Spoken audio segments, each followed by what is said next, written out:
Welcome back, everyone, to another awesome episode of the Side Scrollers. I am your host, a random dude, Josh, and with me again is my fellow partner in crime, Legend of Bonsai. How are you doing tonight?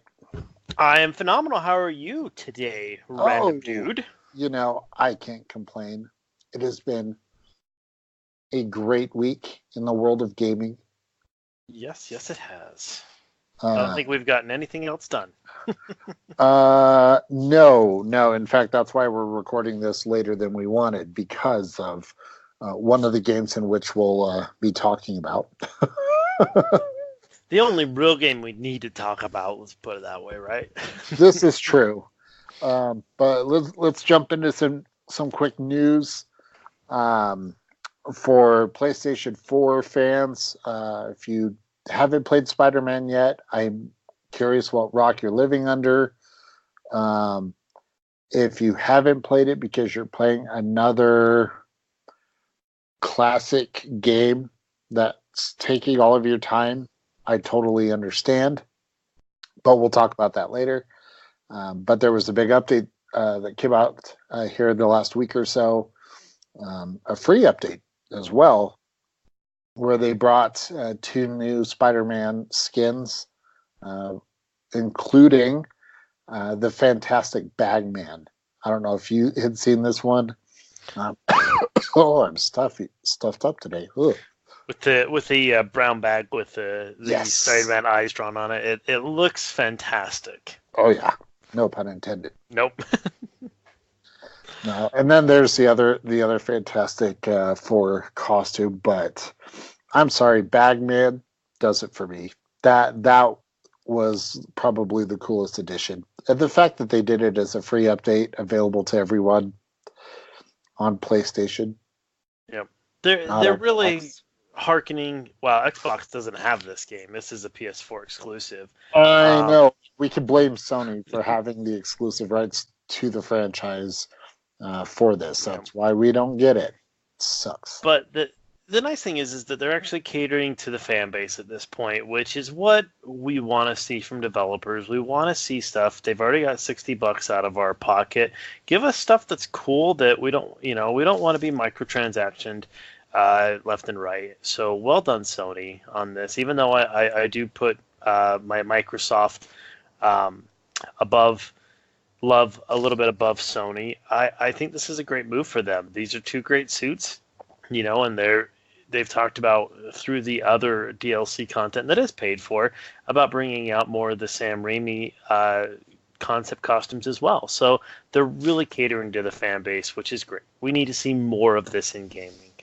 I agree. It's nice, as you said, to see developers listening. I'm kind of in the same sort of boat, with the recent announcement of the split between Bungie and Activision. I'm excited to see what Bungie does after the transition and all of that, to see how much they truly listen to the community. So I think we'll be pleasantly surprised. I hope so.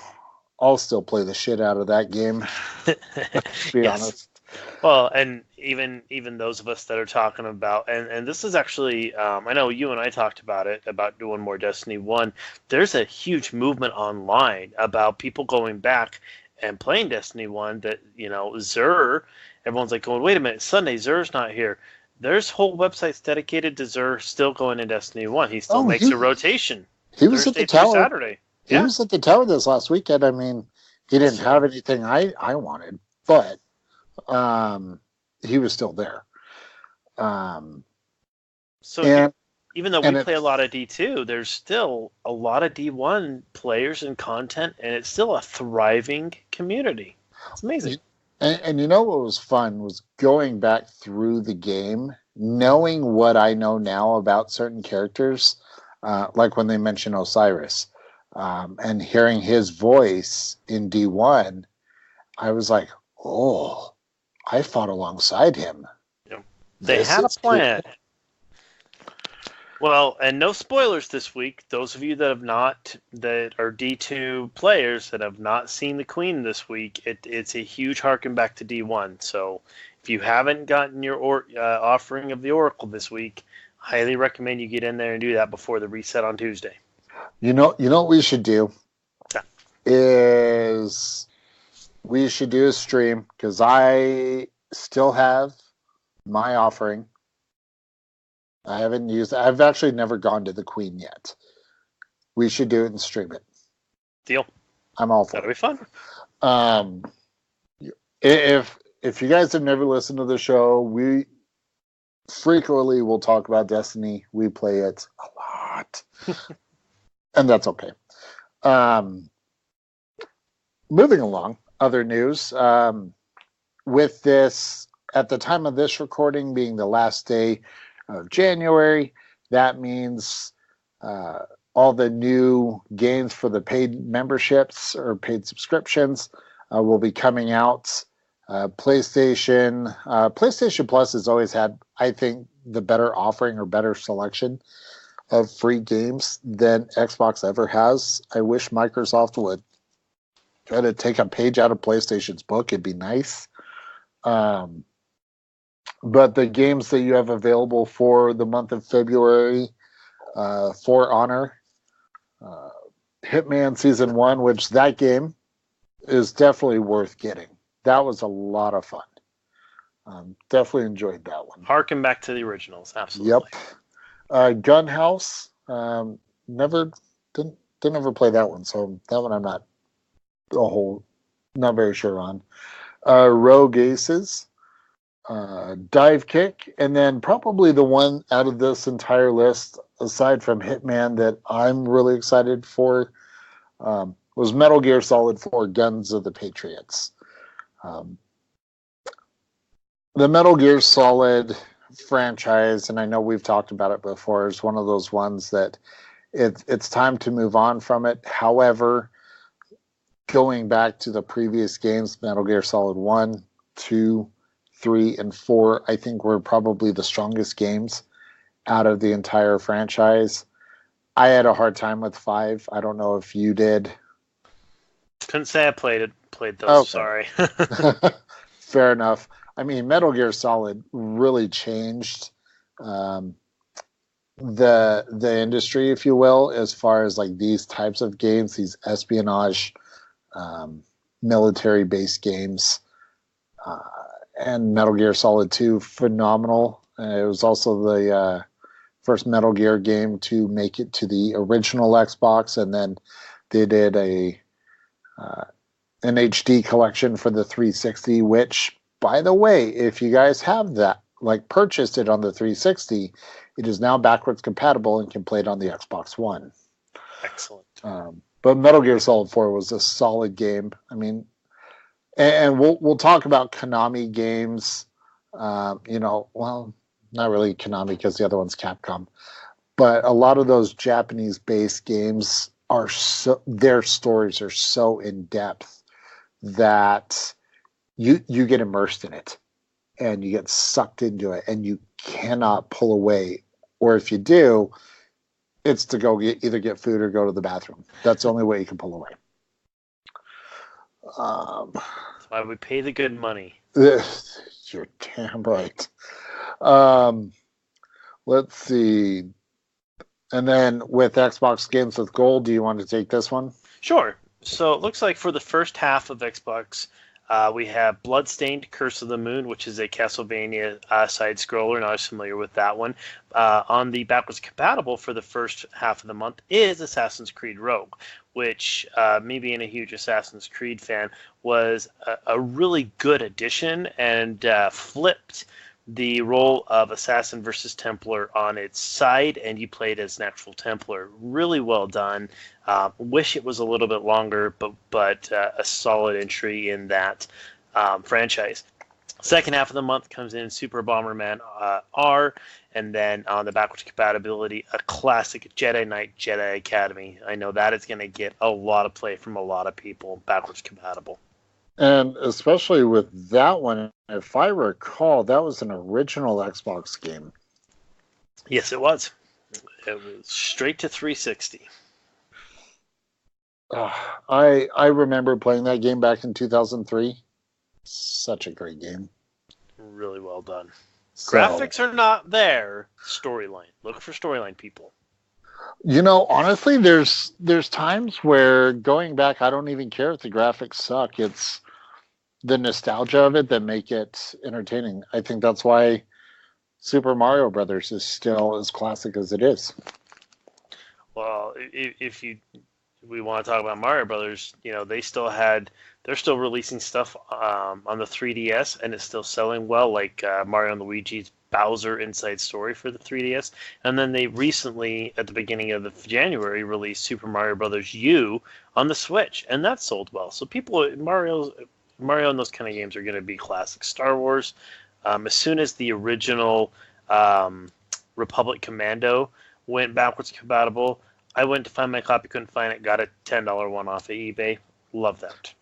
What's interesting, when Microsoft puts those original Xbox games as backwards compatible, and I recommend this to anyone. You want to watch that list for any new additions, because as soon as it gets on that list, as soon as it's backwards compatible and you can play it on the current console, the price of the game, especially online, is going to jump by a good solid $15.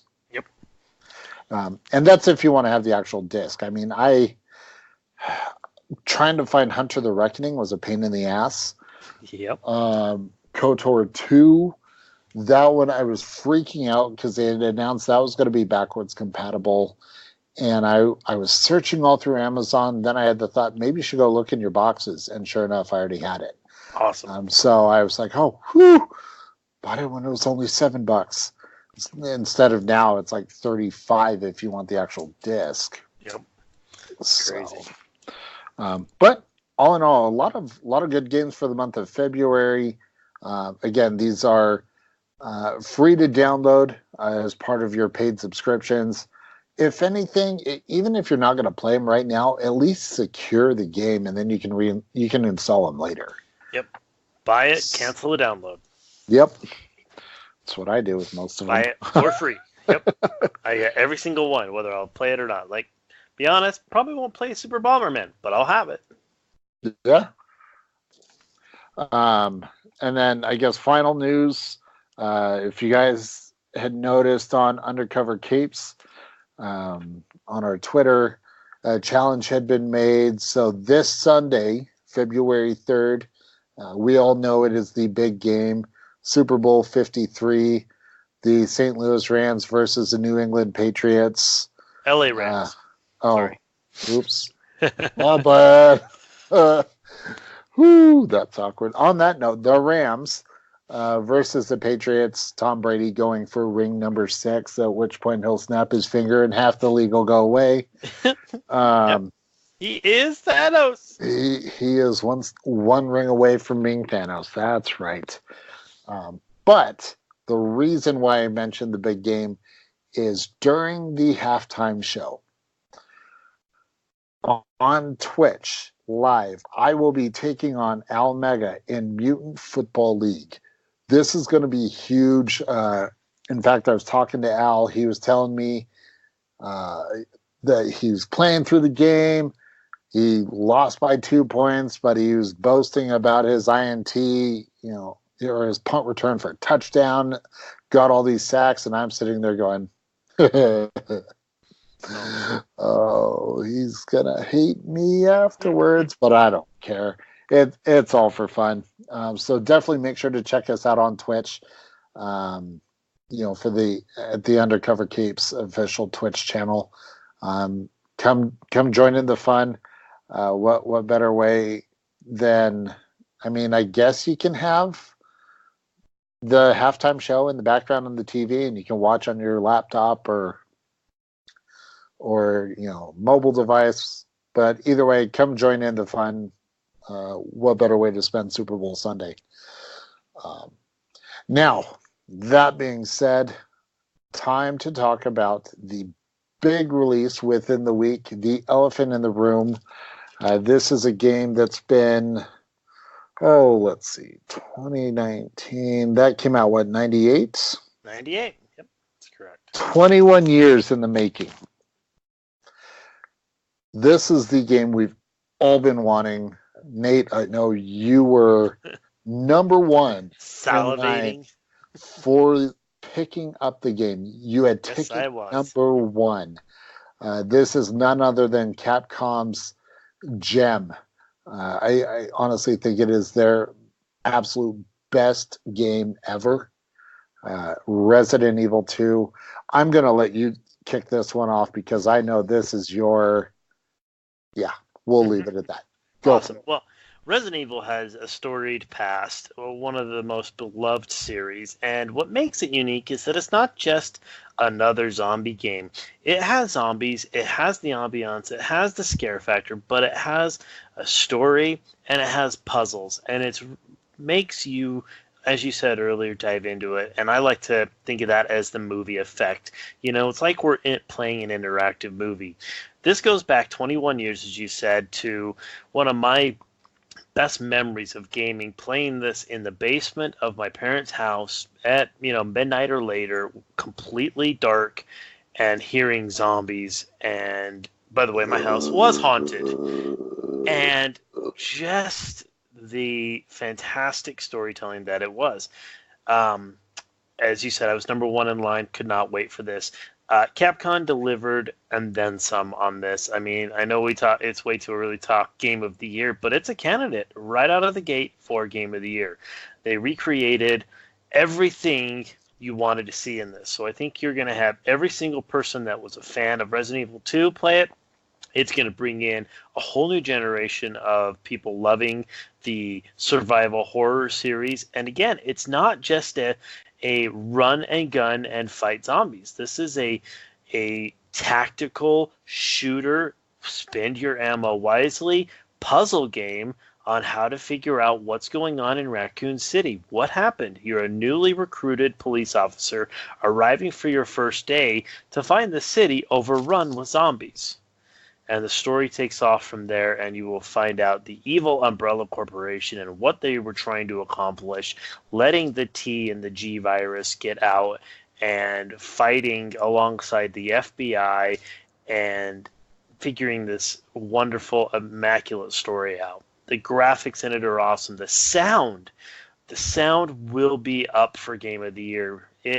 The thing that I was worried about was in the original, you had the security style camera view. You walk into, you walk into a room, all of a sudden, the doors come up, animation, creaky door open, you go in, and then your view is from the top corner. And every room was different, like a security camera.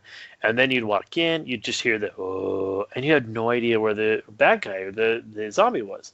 And I'm going, okay, this new one now is third person using the same engine as Resident Evil 7. Phenomenal game, but that was first person. So now the same engine, backing it up, because as you mentioned earlier, with Sony giving free stuff away, Capcom will be releasing a bunch of free. If you got the deluxe edition, it came with a bunch of additional outfits for you to try and wear, and they'll be coming out with other free stuff too, which is awesome. But the third-person style camera, and going, how are they going to recreate this? The lighting effects in it, the sound, with a camera, if a zombie actually is on top of you, zooms in a little bit, you have no idea what's going on behind you. You take care of that one, all of a sudden, boom, there's another one on top of you. It's crazy. You take one out, dark hallway, you have your flashlight, you hear the sound, you still have no idea where it is. I literally got the chills, and the nostalgia for me of this game was unprecedented. Well done. I think it's definitely a candidate for Game of the Year. If you've ever liked any of the Resident Evils, if you like survival horror, if you like puzzle games, play this game. It is fantastic from top to bottom. That was beautiful. I couldn't have said it better myself. Thank you. You're spot on with how you described it. The lighting. They have done so well as far as really kind of capturing what it's like being in the dark. I as I've been playing through it, and you walk into an area that is dark, and Leon or Claire pulls out their flashlight. I think the one thing I appreciate the most is knowing that that flashlight's not going to die, because if it did, Yep. oh my hell. Um, the sound. Uh, I'm probably now more paranoid with sounds than I've ever been. In fact, I was playing, and it was a good solid hour, if you will, and and I was playing with my earbuds in, so it's all coming in, and I had stopped to take a break, turn the Xbox off, and I'm just sitting there, and I hear doors creaking, and I lost my shit. I was freaking out because of what I had just been playing. I'm like, oh, damn, it's been a long time since the game has done this to me. Well, what they did really well was that, a lot of games these days seem to want to have music or something constantly. And in Resident Evil, yeah, you have some background music from time to time, but there's a good part of the game where there's no background. It's just you running through the police station, and all you hear is your footsteps. There's no music. It is completely dead silent. Oh, and that is, it's funny. I was looking up because I had my heart rate going on my Apple Watch, and I looked down, and I'm in the main part of the police department, just in that main hall where I know no zombies will be. I look down, and my heart rate is at 117 beats per minute. I'm like, holy crap. Uh, but yeah, they've done so well with the sound, especially with the directional aspect. You really, you hear something, say, out of your right side, and you're looking. Spatial audio is on. I completely agree. This is not a run and gun shoot every zombie game. I've just my gameplay style of it. Sometimes I will put a bullet in the zombie's head just to give me that split second to run around them. Yep. Or I will lead them along on a crazy goose chase just so I can get away. The Lickers.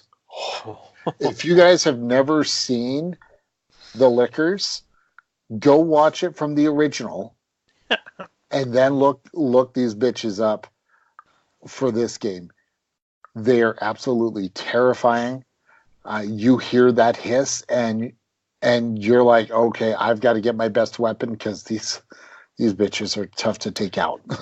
I've not jumped this much in a game for a long time. Like literally, like even the first couple hours, it was like 6 or 7 times good jumps and high pitched, squeals from me. Which I play a lot of horror games, and that doesn't happen.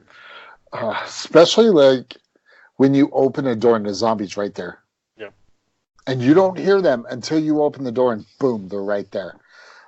So Capcom did a phenomenal job. The map system on this, that was one thing in the original game. You would have to remember what was in what rooms. I know, as you've said to me before, the inventory system has improved greatly in this game, and the map system showing you where stuff is. Little intricacies like changing the color of the room on the map, signifying you've actually found everything in the room. That's very helpful, just from super great knowing what's been done, what needs to be still done. They made it a real puzzle game, which is great. And if you don't have inventory for, say, the green plant, and as you said, it shows up on there. So you go, oh, wait, I know I have healing in that room if I need to go grab it. Because they made the inventory slots only, 8 in the beginning, and you have the ability to double that at the end, up until the end of the game, which is great.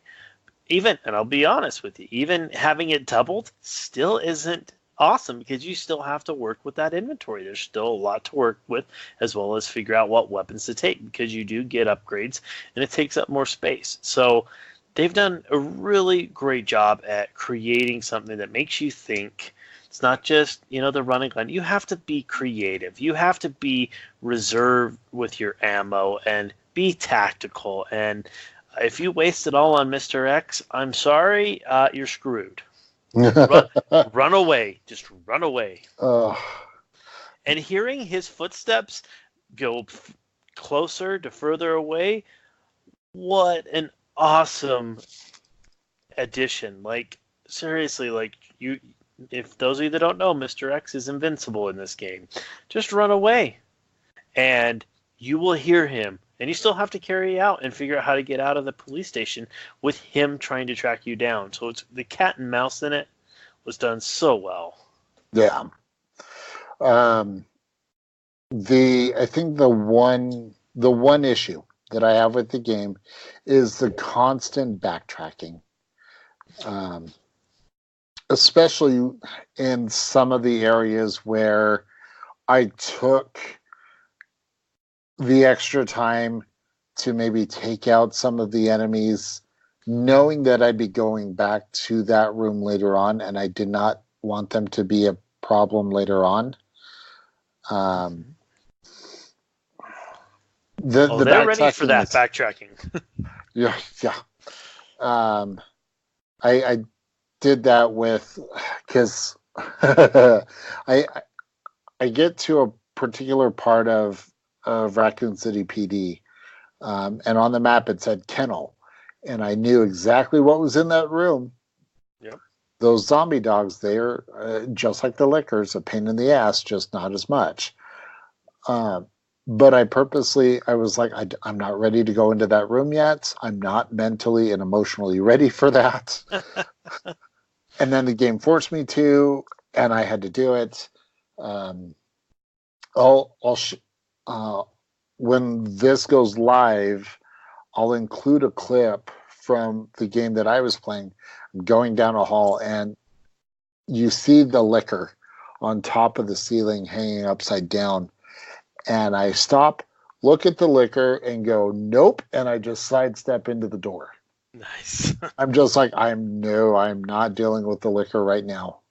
I think it's possible I may have actually potentially broken the game by not doing that cutscene with the liquor, because that was my first encounter. Yeah. But I'm okay with it, just because liquors are, they're liquors. Mm-hmm. They're terrifying. Evil. Absolutely terrifying. But that's why we live the game. So at the end of the day, we highly recommend pick up this game. It is a must-have in any collection. It is available now, both on Xbox One and PlayStation 4 and PC. And PC. Okay. Yep. They had to bring it back to PC. That was a PC original, so I think we'd have an outcry if PC gamers didn't have it. Yeah. So needless to say, and the one thing I do want to note is, because I'm sure some people may not have played the original, keep in mind that this is, while it's considered a remake, it's not really a remake, because yes, same character, same location, same main story points. There's so much added. Oh my gosh. Yeah, it really is a whole separate game in itself. And so if you've never played Resident Evil 2, you're going to be just as entertained as those of us who played the original and loved it just as much. So definitely a 10 in my book. Yeah, so don't feel like you have to go and buy like an old PlayStation 1 and play the game, or do what I did and play it on the Sega Dreamcast, because that's where I played it. It's on the 64 as well, if you remember. I enjoyed it on the Dreamcast, and I had the little memory unit with the LCD screen, so I could watch not only my health but my ammo consumption. But yes, if you guys haven't figured out by now, we both love this game, and we definitely encourage you guys to get it too. So, moving on, the next game on the list that we were going to talk about, Anthem. This is the highly anticipated game coming out from EA. They had their big demo that went live last weekend. And for those of you who got to play, you lucky bastards. EA had a ton of server issues. I know, Nate, I was telling you the loading screen was great. Leading up into getting into the Javelin, that was great. That's about as far as I got. Yep. In you fact, weren't the only one. Yeah. So for those of you who had a chance to play it, I commend you for your patience, of which I don't have. EA did announce that they are going to open up the demo again this weekend. Hopefully they up their servers. They better do something, because I tell you what, if it's not, they're going to see pre-sale go down quite a bit, because this was their opportunity to show the world this game is legit. It's something that was going to stand the test of time, but right now they've only done more harm than good at this point. Yeah, so I'm going to give it another shot. I'm hoping this weekend I can at least try it and give it a good honest shot. But like you said, if they continue to have server issues, I'm gonna save my money. I got other games. Lots of other stuff coming out. Oh yeah. Just like Kingdom Hearts 3. Oh yeah. Again, another fan favorite, one that a lot of fans have been waiting for. And the biggest thing with this game is it has now come to Xbox One as well as PlayStation. Finally. For those of you who have never heard of Kingdom Hearts or played it, this is your RPG, a very Final Fantasy type game, but integrated within the world of Disney. It's very different. If you love Disney and you're all about Disney, this may not be the game for you, because it really does have the high RPG Japanese Final Fantasy feel, which you don't get to play as Disney characters. They will be alongside of you, and you'll see some of the intricate worlds that were created, like the Lion King world or Hercules world. So it's still great, but don't go in, if you love Disney, don't go into this thinking you're going to play as Donald or Mickey or Pluto. Not that type of game. Nope. But all things considered, this is a very, very popular franchise, and a lot of people have been waiting for this game, waited many years for this game to come out. At some point. When I get done playing Resident Evil 2 next year, I will sit down and play this and go through it. But I know my kids will enjoy it, and I will enjoy the RPG aspect. They'll enjoy the Disney aspect. And the graphics on it look amazing. I mean, anytime you're able to take characters that we all know and love and put them in a game like this and make them look great, I tip my hat to any developer that's worked on the project, because that's a huge undertaking, and there's a lot of expectations riding on this. So, from what I've heard initially, the response is good, but it's still very early in. It's no Resident Evil, but I see those two being the top two competing games for the year, at least thus far. I know we've got a lot coming out this year, so yeah, it's gonna be a good year. I know when I was personally at GameStop for release night, it was 25-1. People were picking up Resident Evil versus Kingdom Hearts 3. So I don't know if that was shared across. That was just my one little store in Clinton, Utah. But everyone was there for Resident Evil. Well, like I said, we've waited over 20 years. Yep. So Resident Evil it was a game changer for the industry when it came out. So, and it was a game changer now. So, um, other than that, as far as games go, this month is going to be relatively quiet. Yes, Anthem is coming out, but you've heard our thoughts on that. I think the only other game that I'm honestly really excited for that hopefully will be coming out in the next couple of months would be Mario Kart Tour. Have you heard about this one? I've not. Oh. So we're going to take two things that we absolutely love. Mario Kart and our cell phones. Oh, okay. With the success of Mario Kart Run, Nintendo had decided, and they had announced, it was like last year, that they were going to bring Mario Kart to mobile.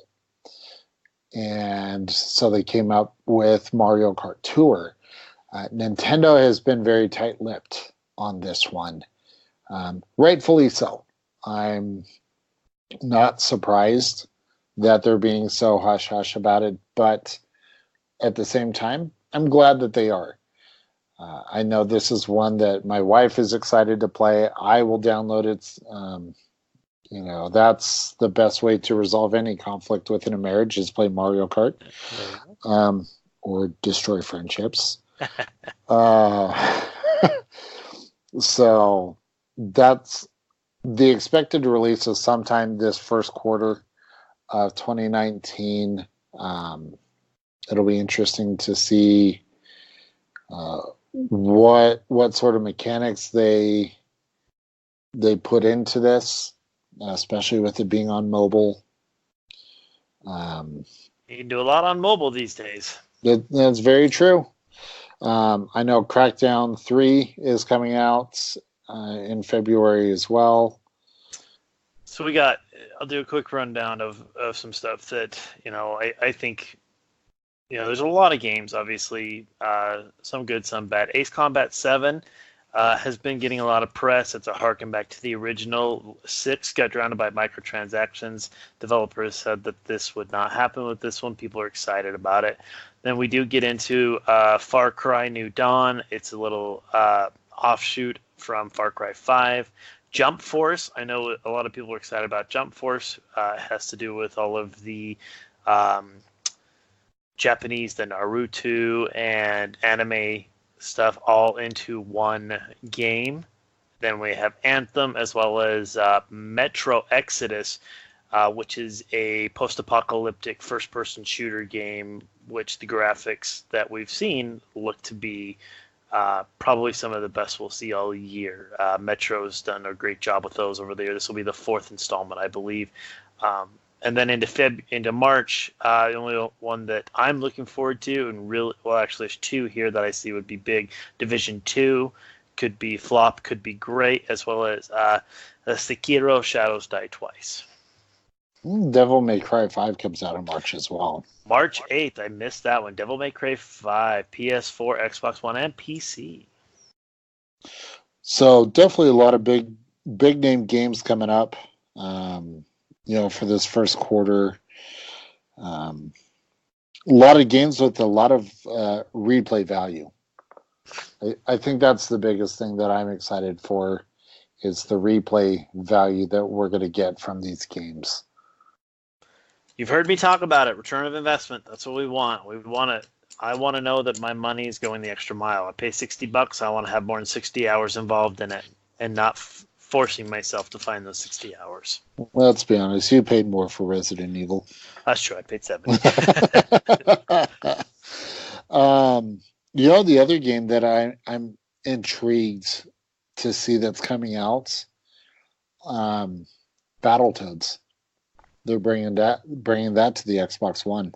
Really? I've not seen anything on the new Battletoads. They've been keeping that one hush hush. That'll be fun. Haven't really done a whole lot with it as far as announcements and stuff like that. but I know that that's one that's supposed to come out the beginning of this year ish. Yeah, I mean, not a whole lot of others that have been announced as of late, but as we've seen in previous years, that gaming companies will like to surprise us and be like, "Oh, by the way, this is coming out." Um, Gears of War 5 is another one that'll be coming out this year. Hopefully, we'll see Star Wars Jedi Fallen Order. Fourth quarter's all that's out there right now. I mean, I feel like the Star Wars franchise. Oh, how can I forget this? Mortal Kombat 11. Mortal Kombat 11. How did April? I forget that? April 23rd. And it's coming out on the Switch, and as well as everything else. That'll be fun. If you guys haven't seen the gameplay trailers for this, like your traditional fight of Scorpion versus Sub-Zero, you need to watch it. If your stomachs are not okay with blood, guts, and gore, pass on this one. But if you're not bothered by it, you need to watch it. And I did like the fact that they got Ronda Rousey to voice Sonya Blade.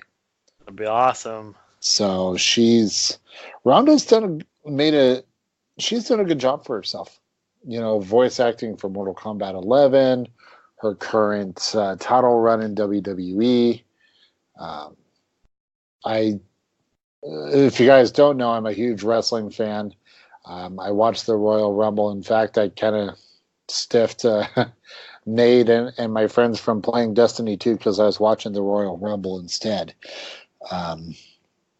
But her transition from UFC to WWE has been great. It's been a lot of fun.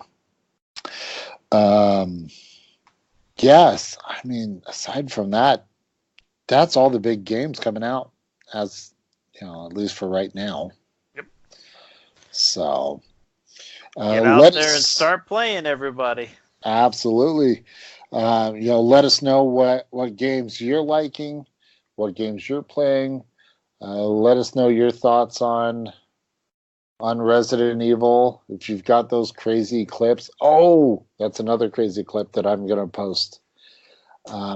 Liquor attacks me, right? Yep. Liquor jumps on top of me. Take a frag grenade and shove that down that bastard's throat. Awesome.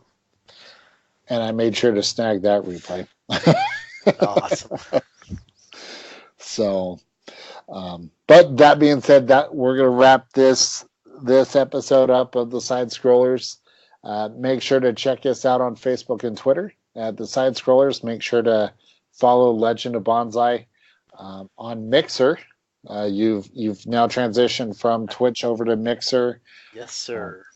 And to be honest, I love Mixer. It's kind of a better platform. I think it's a much better platform for what we like to do. Like Twitch and all, but Mixer is where the future is at. I completely agree. And for those of you who want to get into streaming, Mixer is easy to learn and makes it easy to, really kind of make your streams that high quality that people are looking for. So I definitely recommend that one. That's just me. Without putting $5,000 into a computer, you too can have a good looking stream. I couldn't have said it better myself. So, but yeah, again, make sure to follow Nate on Mixer, Legend of Bonsai, and then Sunday, February 3rd during the halftime show. This one will be on Twitch, the Undercover Capes Twitch channel, Al Mega, myself, Mutant Football League. It's going to be great. So thank you guys for joining in, and we will catch you guys next time. Thanks, guys. Bye. Snake, what happened?